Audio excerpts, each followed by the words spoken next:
जय हिंद दोस्तों। कैसे हैं आप सब लोग। आशा करता हूं सब लोग अच्छे होंगे। हम देख रहे थे यूपी ट्रिपल एससी पैट के प्रैक्टिस श्रृंखला को।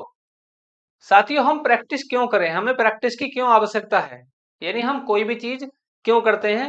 जब हमें उसकी आवश्यकता होती तभी तो हम उसको करते हैं, हम कोई भी चीज फालतू में थोड़ी करते हैं। तो प्रैक्टिस क्यों जरूरी है। प्रैक्टिस इसलिए जरूरी है कि ये तैयारी का एक महत्वपूर्ण भाग है जो आपको अंतिम रूप से सिलेक्शन दिलवा सकती है।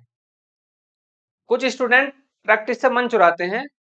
होता क्या है, जब हम प्रैक्टिस के दौरान मान लो जो क्वेश्चन हम सही कर रहे हैं वो तो अच्छी बात है, लेकिन बाय चांस अगर क्वेश्चन गलत होता है तो वो गलत क्वेश्चन जब हम उसका आंसर देखते हैं, भाई ये तो राइट आंसर ये है इसका, हम तो इसको गलत कर दिया, तो वो क्वेश्चन आपके अवचेतन मन में सेव हो जाता है। और हमारा अवचेतन मन इतना स्ट्रांग है कि वो उसको कभी नहीं भूलता। फिर उसके बाद आप कभी भी किसी भी एग्जाम में वो क्वेश्चन देखोगे तो कभी गलत नहीं करके आओगे। तो ये मत घबराओ कि प्रैक्टिस के दौरान हमारे क्वेश्चन गलत हो रहे हैं, बल्कि वो आपके लिए प्लस पॉइंट है, क्योंकि जो आप क्वेश्चन गलत करोगे वो एग्जाम में सही करके आओगे। तो प्रैक्टिस तैयारी का महत्वपूर्ण भाग है। इसी चीज को ध्यान में रखते हुए, ताकि आप किसी भी एग्जाम में अंतिम रूप से सेलेक्ट हो, इस चीज को ध्यान में रखते हुए हम प्रैक्टिस सेट की एक बेहतरीन श्रृंखला आपके लिए लेकर आए हैं। तो हमारे जितने भी प्रैक्टिस सेट हैं सभी सब्जेक्ट वाइज चलेंगे, उनसे लगातार जुड़े रहें ताकि एक मजबूत तैयारी हो सके आपकी। आज हम पॉलिटी के तीसरे प्रैक्टिस सेट में हैं। आज का हमारा पहला क्वेश्चन है, भारतीय संविधान के निर्माण में संविधान सभा को कितना समय लगा, यानी हमारा जो संविधान था वो कितने दिन में बन के तैयार हुआ। जो संविधान था वो किसके द्वारा बनाया गया था, संविधान सभा। संविधान सभा कैबिनेट मिशन के द्वारा बनाई गई थी। संविधान सभा के सदस्यों का जो निर्वाचन किया था, यानी उनको जो वोट डाले थे वो किन्ने डाले थे, प्रांतीय विधानसभा के सदस्यों ने अप्रत्यक्ष रूप से उनको सिलेक्ट किया। एक संविधान सभा बन के तैयार हुई जिसने हमारे संविधान का निर्माण किया। तो 2 वर्ष 11 माह 18 दिन में हमारा संविधान बन के तैयार हुआ था। संविधान सभा का गठन किस मिशन के तहत हुआ था, कैबिनेट मिशन। तो राइट आंसर पहला। भारत में संविधान दिवस कब मनाया जाता है, 26 नवंबर, 26 जनवरी, 15 जनवरी, 15 अगस्त। तो हमारे यहाँ जो संविधान था 2 वर्ष 11 माह 18 दिन में कंप्लीट हुआ, वो 26 नवंबर 1949 को कंप्लीट हुआ था। तो इसी तिथि के रूप में 2015 से 2015 से हम 26 नवंबर को संविधान दिवस या कानूनी दिवस के रूप में मनाते हैं। 26 जनवरी 1949 को हमारा संविधान बनकर तैयार हुआ था। अब सवाल ये आता है, जब हमारा संविधान 26 जनवरी 1949 को बनकर तैयार हो गया था तो फिर लागू 26 जनवरी 1950 को क्यों हुआ। हालांकि जब 26 नवंबर 1949 को हमारा संविधान बन के तैयार हुआ तो उसके काफी सारे प्रावधान, जैसे नागरिकता प्रस्तावना, 8 अनुसूची और भी बहुत सारे उपबंध थे, वो 26 नवंबर 1949 को ही अपना लिए गए थे। लेकिन पूरी तरह से हमारा संविधान कब लागू हुआ था, 26 जनवरी 1950 को। 26 जनवरी 1950 को संविधान क्यों लागू हुआ था, क्योंकि 26 जनवरी 1929 को कांग्रेस का लाहौर में एक अधिवेशन हुआ था। उसमें यह निर्णय किया गया कि भाई हम 26 जनवरी 1930 से अपना स्वाधीनता दिवस यानी स्वतंत्रता दिवस मनाया करेंगे। और 26 जनवरी 1930 को पहला स्वाधीनता दिवस मनाया गया। इसी तिथि को यादगार बनाने के लिए, इसी तिथि को जीवंत रखने के लिए हमारा जो भारतीय संविधान है वो 26 जनवरी 1950 को लागू किया गया। समझ में आया क्यों लागू किया 26 जनवरी को, क्योंकि 26 जनवरी की तिथि एक यादगार के रूप में बनाने के लिए। 15 जनवरी भारतीय सेना दिवस, भारतीय सेना दिवस 15 जनवरी भारतीय सेना दिवस के रूप में मनाया जाता है। हम सभी भारतवासियों को अपनी जो भारतीय सेना उस पर गर्व है, क्योंकि अभी ऑपरेशन सिंदूर हमारी भारतीय सेना ने उसको सफल किया है। यानी जो 22 अप्रैल को पहलगाम में आतंकी घटना हुई थी, तो उसका बदला लेने के लिए ऑपरेशन सिंदूर भारतीय सेना के द्वारा चलाया गया। और इसमें खुशखबरी की बात है कि ये पूरी तरह से सफल रहा।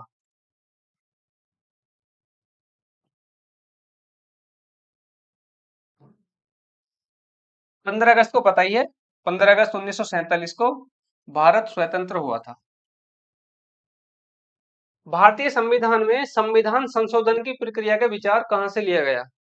यानी जो हमारा संविधान बन रहा था, तो बहुत सारे प्रावधान तो जो हमारे संवैधानिक विकास का क्रम है 1773 से 1935 तक का भारत शासन अधिनियम, तो कुछ प्रावधान तो भारत के संविधान में वहां से ऐड किए गए थे। उसके अलावा क्योंकि हमारा जब देश आजाद हुआ था, उससे पहले बहुत सारे जो विदेशी कंट्री थी, वहां पे संविधान लागू हो गया था। तो हमने अलग अलग देशों के संविधान का अध्ययन किया, उनको देखा भी क्या इसका फायदा है, क्या इसके नुकसान थे। तो एक बहुत अच्छे से रिसर्च करके उन प्रावधानों को भारत की परिस्थिति के अनुरूप भारत के संविधान में शामिल किया।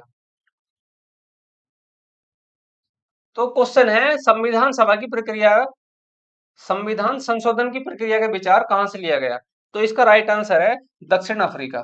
दक्षिण अफ्रीका के संविधान से संविधान संशोधन की प्रक्रिया का प्रावधान शामिल किया गया। अमेरिका के संविधान से क्या क्या लिया गया है? मौलिक अधिकार, मौलिक अधिकार यानी फंडामेंटल राइट,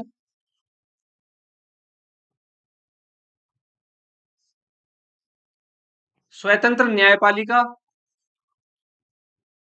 स्वतंत्र न्यायपालिका,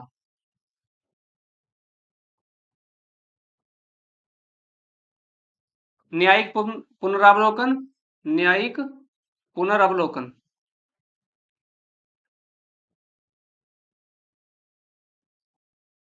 उपराष्ट्रपति का पद, उपराष्ट्रपति,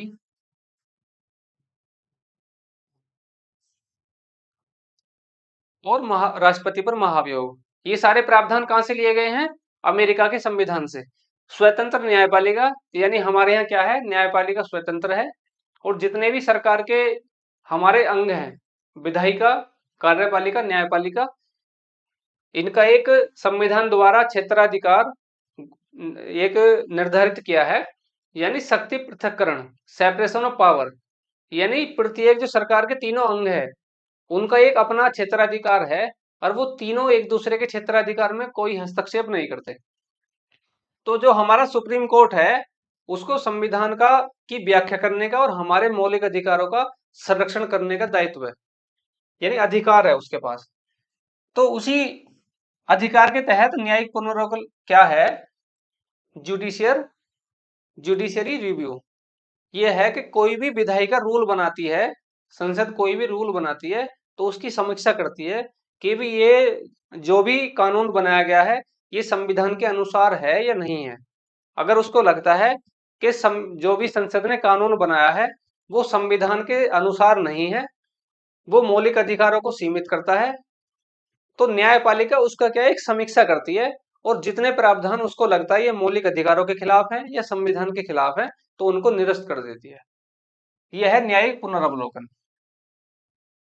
तो ये सारे प्रावधान कहां से लिए गए हैं? अमेरिका के संविधान से। ब्रिटेन के संविधान से क्या क्या लिया गया है? एकल नागरिकता, एकल नागरिकता,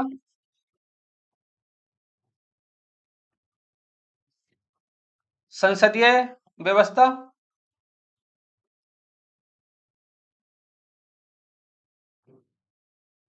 संसदीय व्यवस्था,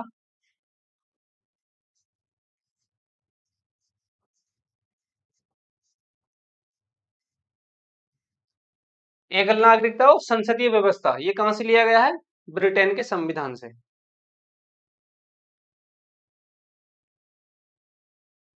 फ्रांस के संविधान से गणतंत्र की अवधारणा, गणतंत्र की अवधारणा,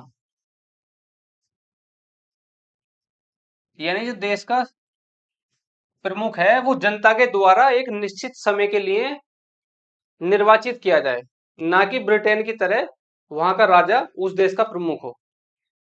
गणतंत्र का क्या मतलब है? देश का प्रमुख उस देश की जनता के द्वारा एक निर्धारित समय के लिए निर्वाचित किया जाए। नेक्स्ट क्वेश्चन है, भारत की संविधान सभा का गठन किसके आधार पर किया गया?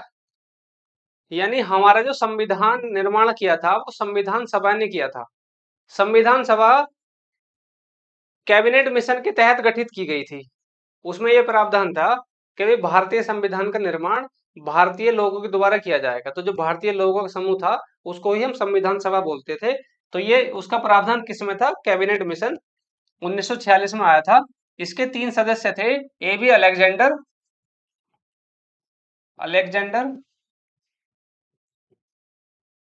Stafford Cripps, Stafford Cripps, Pethick Lawrence.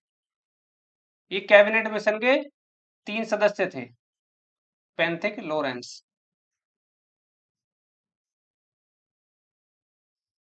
Cabinet mission में क्या प्रावधान था कि भाई भारत का संविधान का निर्माण भारतीय लोगों के द्वारा किया जाएगा।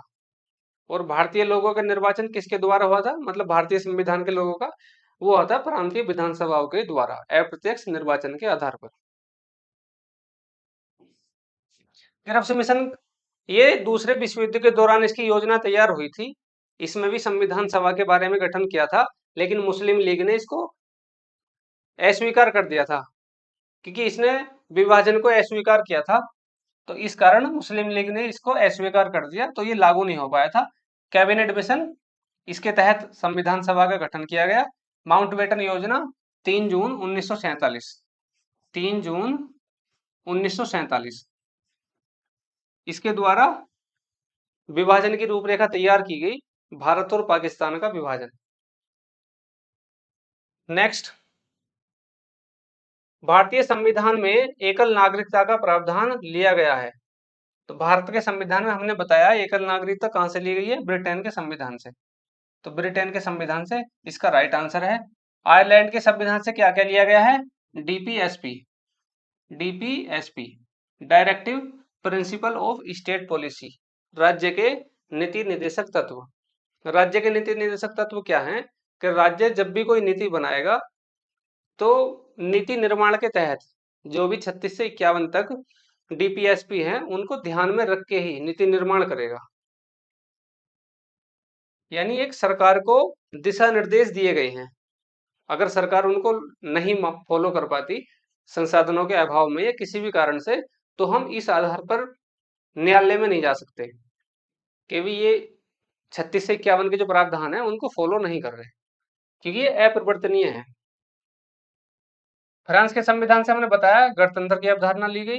अमेरिका के संविधान से मौलिक अधिकार, न्यायिक समीक्षा या न्यायिक पुनरावलोकन, न्यायालय की सर्वोच्चता, उपराष्ट्रपति आदि प्रावधान लिए गए। संविधान सभा द्वारा राष्ट्रगान जन गण मन को स्वीकृति कब प्रदान की गई?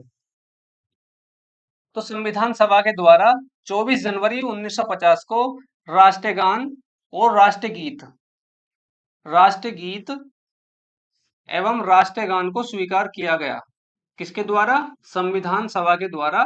और इसी दिन 24 जनवरी 1950 के दिन ही संविधान सभा के सदस्य द्वारा सर्वसम्मति से डॉक्टर राजेंद्र प्रसाद को भारत के पहले राष्ट्रपति के रूप में नियुक्त किया गया। राजेंद्र प्रसाद, डॉक्टर राजेंद्र प्रसाद राष्ट्रपति नियुक्त किए गए सर्वसम्मति से। तो ये भी 24 जनवरी 1950 को। और क्या हुआ था? राष्ट्रगीत वंदे मातरम को अपनाया गया, राष्ट्रगान जन गण मन को अपनाया गया। 22 जुलाई 1947 को क्या हुआ था? संविधान सभा के द्वारा राष्ट्रीय ध्वज, हमारा राष्ट्रीय ध्वज तिरंगा, उसको स्वीकार किया गया। 26 जनवरी 1950 भारत का संविधान लागू हुआ। 26 जनवरी 1950 को क्यों लागू हुआ था? हमने इसका कारण बताया आपको। ऐतिहासिक कारण था। किसने कहा? भारत एक अर्ध संघात्मक राज्य है। किसके द्वारा कहा गया? केसी बियर। यानी हमारे यहाँ की जो केंद्र राज्य संबंधों की जो विशेषता है, एक तो होता है एकात्मक, यानी वहां पर केंद्र ही सर्वोच्च होता है, यानी केंद्र ही, यानी एकात्मक सरकार होती है, केवल सेंट्रल गवर्नमेंट। बाकी छोटे लेवल पे भी कुछ सरकारें होती हैं, लेकिन जो भी केंद्र सरकार उनको कार्य सौंपती है वो केवल उतने ही कार्य कर सकती है, अपनी मर्जी से कुछ भी कार्य नहीं कर सकती। इसका सबसे अच्छा उदाहरण है ब्रिटेन।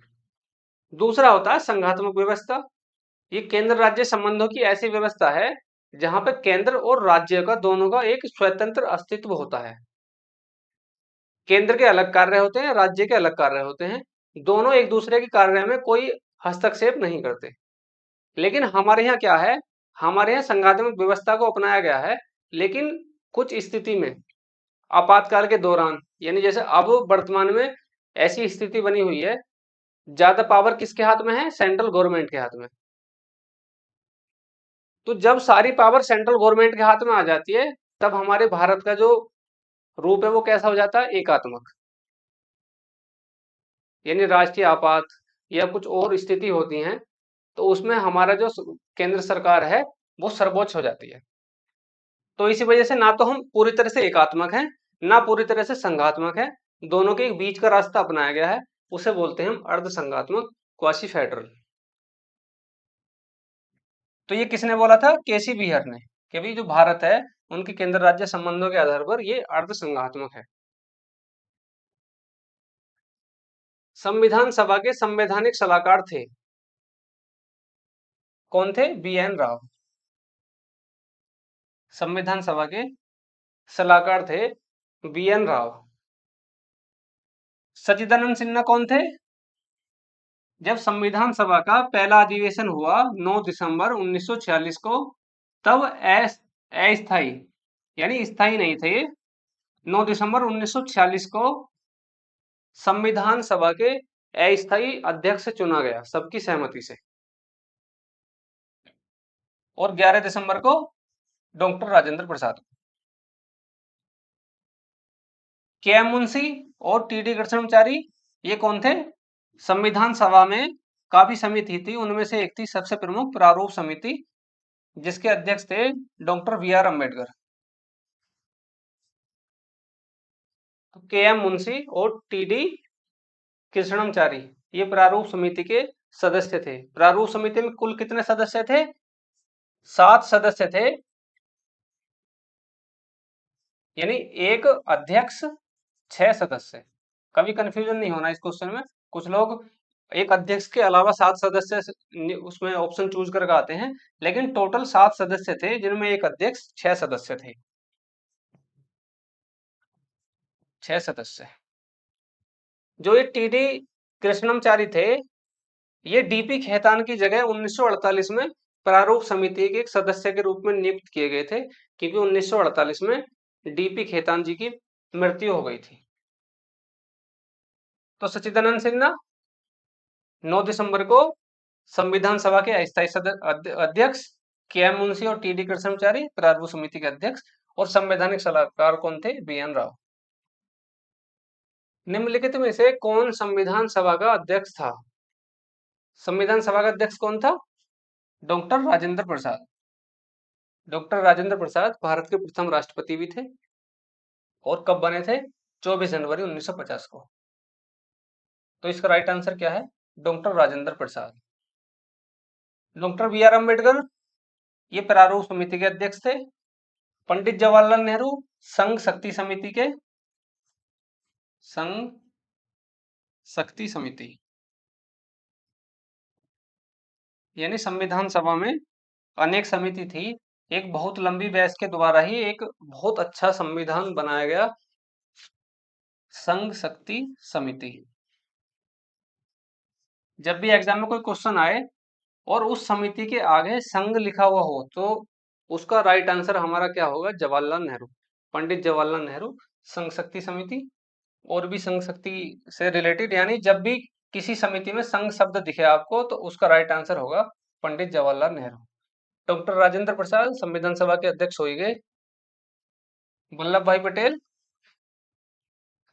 जो रियासतों के एकीकरण समिति थी उसके अध्यक्ष थे। सर्वोच्च न्यायालय द्वारा समुचित पर्यावरण के अधिकार को किस मौलिक अधिकार में शामिल किया गया? समुचित पर्यावरण क्या है कि भारत के प्रत्येक नागरिक को एक संतुलित और स्वच्छ पर्यावरण में रहने का जो अधिकार है वो मौलिक अधिकार है। भले ही आज अनेक कारणों से पर्यावरण दूषित हो गया है, लेकिन संविधान में क्या प्रावधान है, मतलब मूल संविधान में नहीं था, बाद में सर्वोच्च न्यायालय के द्वारा आर्टिकल 21 प्राण एवं दैहिक स्वतंत्रता में समुचित पर्यावरण का अधिकार मौलिक अधिकार घोषित किया गया। तो समुचित पर्यावरण का अधिकार किसके अंतर्गत है? प्राण एवं दैहिक स्वतंत्रता। और प्राण एवं दैहिक स्वतंत्रता किसके अंतर्गत आती है? स्वतंत्रता के अधिकार, स्वतंत्रता के अधिकार 1900 मतलब 19 से 22 तक।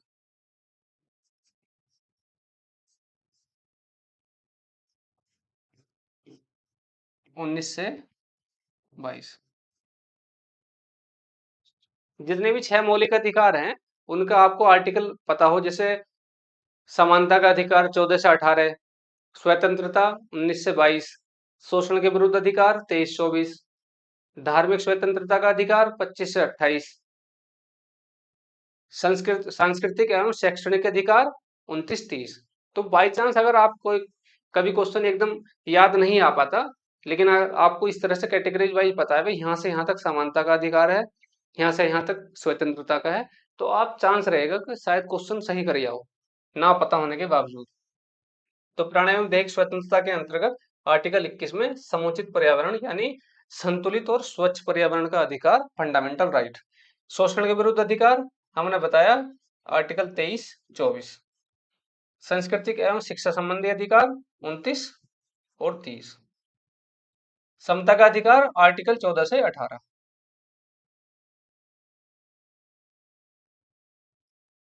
जो भी प्रैक्टिस सेट करवा रहे हैं हम, आप सभी को अच्छे से समझ में आ रहा होगा, ऐसा मैं उम्मीद कर सकता हूं।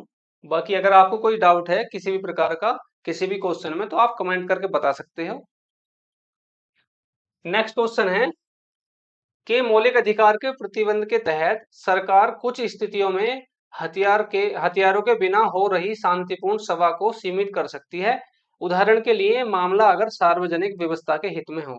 इसका सबसे अच्छा उदाहरण है वर्तमान में हमारे देश में जो स्थिति है, उसमें सरकार चाहे तो भले ही कोई भी व्यक्ति बिना शस्त्र के शांतिपूर्ण तरह से सभा कर रहा है, तो सरकार उसको भी प्रतिबंधित कर सकती है, क्योंकि वर्तमान में परिस्थिति अलग है, एक अलग माहौल बना हुआ है।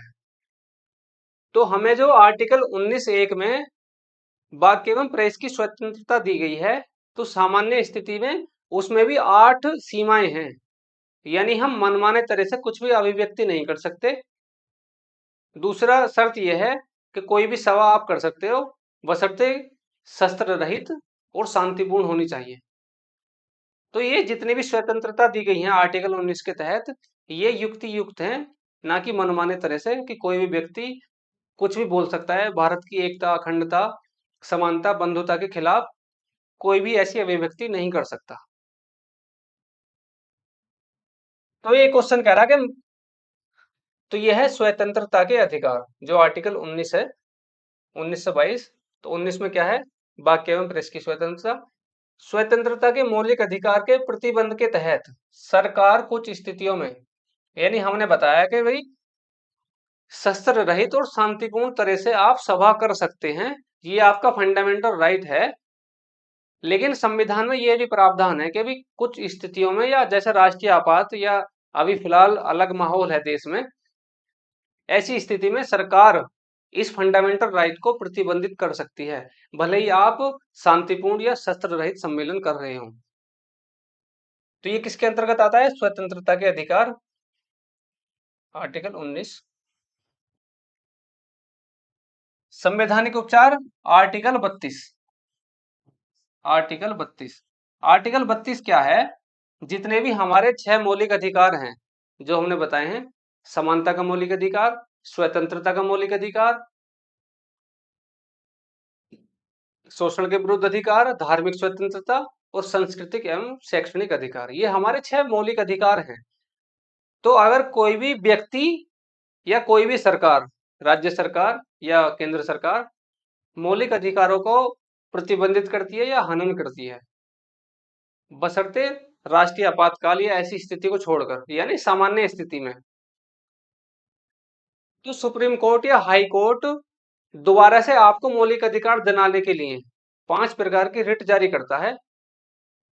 इसको बोलते हैं संवैधानिक उपचार। यानी जो भी आपके फंडामेंटल राइट, मौलिक अधिकार आपसे छीने गए हैं, उनको दोबारा दिलाने की जो प्रक्रिया है उसे ही संवैधानिक उपचार का अधिकार कहा जाता है।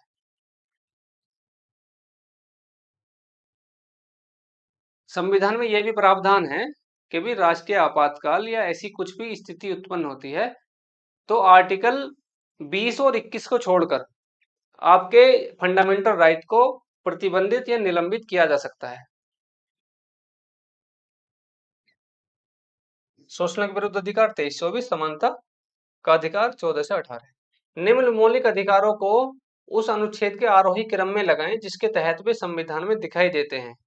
यानी जो जितने भी मौलिक अधिकार हैं उनका क्या क्रम है, पहले स्वतंत्रता का अधिकार आता है या समानता का अधिकार आता है। तो सबसे इसका क्रम क्या है हम देख लें, इसमें काफी जो आर्टिकल हैं मौलिक अधिकारों के वो भी याद हो जाएंगे। समानता का अधिकार, समानता का अधिकार,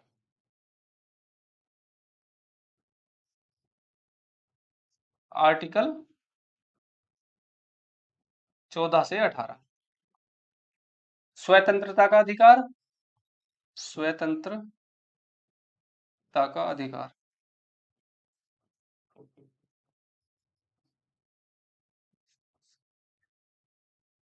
यह है आर्टिकल 19 से 22।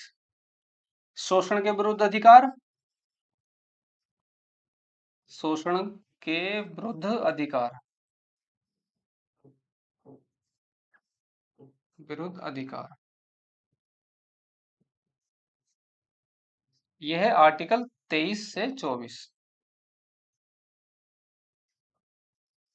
4 है धार्मिक स्वतंत्रता का अधिकार, धार्मिक स्वतंत्रता का अधिकार,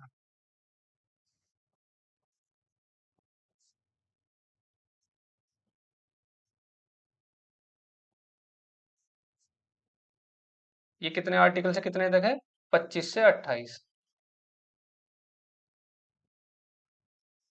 5 है सांस्कृतिक एवं सांस्कृतिक एवं शैक्षणिक अधिकार,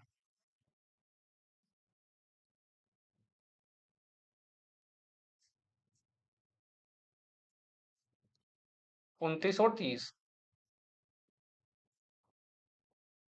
29 से 30 तक।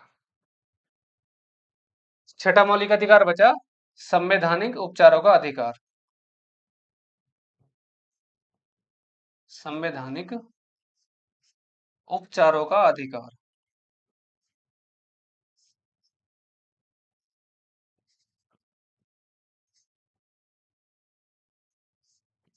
आर्टिकल 32। तो ये वर्तमान में हमारे 6 मौलिक अधिकार हैं। 7वां मौलिक अधिकार था आर्टिकल 31 के तहत संपत्ति का अधिकार, उसको 44वां संविधान संशोधन 1978 के द्वारा समाप्त करके आर्टिकल 300 ए में कानूनी अधिकार बना दिया गया। तो ये 6 मौलिक अधिकार है वर्तमान में। समानता का अधिकार आर्टिकल 14 से 18, स्वतंत्रता का अधिकार 19 से 22, शोषण के विरुद्ध अधिकार 23 से 24, धार्मिक स्वतंत्रता का अधिकार 25 से 28, सांस्कृतिक एवं शैक्षणिक अधिकार 29-30, संवैधानिक उपचारों का अधिकार आर्टिकल 32। संवैधानिक उपचारों का अधिकार क्या है, यानी अगर कोई भी व्यक्ति या कोई भी सरकार आपके मौलिक अधिकारों को समाप्त करती है, उनको छीनती है आपसे, तो सुप्रीम कोर्ट या हाई कोर्ट उन अधिकारों को दोबारा आपको दिलाता है। इसी को बोलते हैं संवैधानिक उपचारों का अधिकार। इसमें कोई हम मरहम पट्टी नहीं बांधते, लेकिन संविधान ये भी कहता है कि आपात जैसी स्थिति में हमारा जो मौलिक अधिकार है 20 और 21 को छोड़कर बाकी आपके मौलिक अधिकार समाप्त किए जा सकते हैं। आर्टिकल 21 में क्या है, प्राण एवं देह की स्वतंत्रता, और 20 कह रहा है दोष सिद्धि के संबंध में संरक्षण। दोष सिद्धि के संबंध में संरक्षण क्या है कि किसी भी व्यक्ति को एक अपराध के लिए बार बार दंडित नहीं किया जाएगा। सॉरी। सूची 1 को सूची 2 से सुमेलित कीजिए और नीचे दिए गए कूटों को सही उत्तर का चयन कीजिए। भारत के संविधान के ये लक्षण हैं और ये लक्षण किस देश से लिए गए हैं? पहला है मूल अधिकार। ये किस देश के संविधान से लिए गए हैं? ये लिए गए हैं यूएसए से। संसदीय शासन प्रणाली, ये है यूके ब्रिटेन से। आपात उपबंध, ये लिए गए हैं जर्मनी से। राज्य के नीति निर्देशक तत्व यानी डीपीएसपी, ये लिए गए हैं आयरलैंड के संविधान से। तो पहले का क्या है? पहले का दूसरा, दूसरे का पहला, तीसरे का 4 और चौथे का क्या है? तीसरा। 2143 इसका राइट आंसर है। 2143।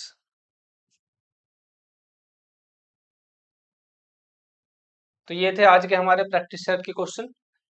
कैसा लगा आज का हमारा प्रैक्टिस सेशन? कमेंट सेक्शन में जरूर बताएं। अगर कोई भी चीज आपको समझ में नहीं आ रही तो आप कमेंट सेक्शन में पूछ सकते हैं। अच्छे से प्रैक्टिस करते रहें, क्योंकि प्रैक्टिस तैयारी का एक महत्वपूर्ण भाग है जिसको हम स्किप नहीं कर सकते। अगर आपको सिलेक्शन लेना है तो प्रैक्टिस करनी ही पड़ेगी। तो मिलते हैं साथियों जल्दी ही नेक्स्ट प्रैक्टिस सेट के साथ। तब तक अच्छे से रिवीजन करते रहें। मिलते हैं जल्दी। Thank you.